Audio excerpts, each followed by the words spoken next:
জুবিন গর্গের মৃত্যু নতুন রহস্যের সৃষ্টি করেছে। কারো দাবি স্কুবা ড্রাইভিং করতে গিয়ে তার মৃত্যু হয়েছে, কারো দাবি অন্য কিছু। এবার প্রয়াত গায়কের স্ত্রী আসল ঘটনাটি সকলের সামনে নিয়ে এলেন। সিঙ্গাপুর নর্থ ইস্ট ফেস্টিভ্যালে অসমের হয়ে যোগ দিয়েছিলেন জুবিন গর্গ, কিন্তু তার এমন পরিণতি সবাইকে কাঁদিয়েছে।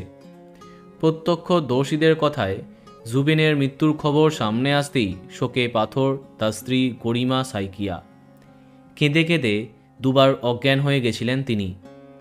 টাইমস অব ইন্ডিয়াতে স্কুবা ডাইভিংয়ের খবর উড়িয়ে দিয়ে গরিমা জানিয়েছেন, জুবিন 7-8 জনের সঙ্গে ইয়টে করে ওই দ্বীপে গিয়েছিল। ওর সঙ্গে ড্রামার শেখর ছিল, সিদ্ধার্থ ছিল। একসঙ্গে সাঁতার কেটে ওরা ইয়টে ফিরেও আসে।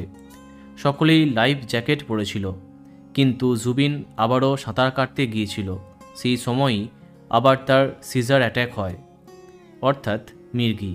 এর আগেও একাধিকবার মৃগীতে আক্রান্ত হয়েছিল জুবিন, তবে প্রতিবারই মৃত্যুর মুখ থেকে ফিরে এসেছে।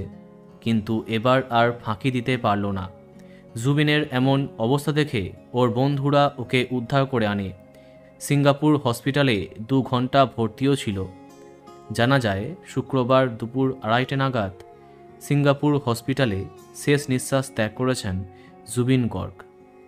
আর তার সঙ্গেই বিদায় নিয়েছে আমাদের মিষ্টি ছেলেবেলা, যেটা ভরিয়ে তুলেছিলেন তার সুন্দর কণ্ঠে।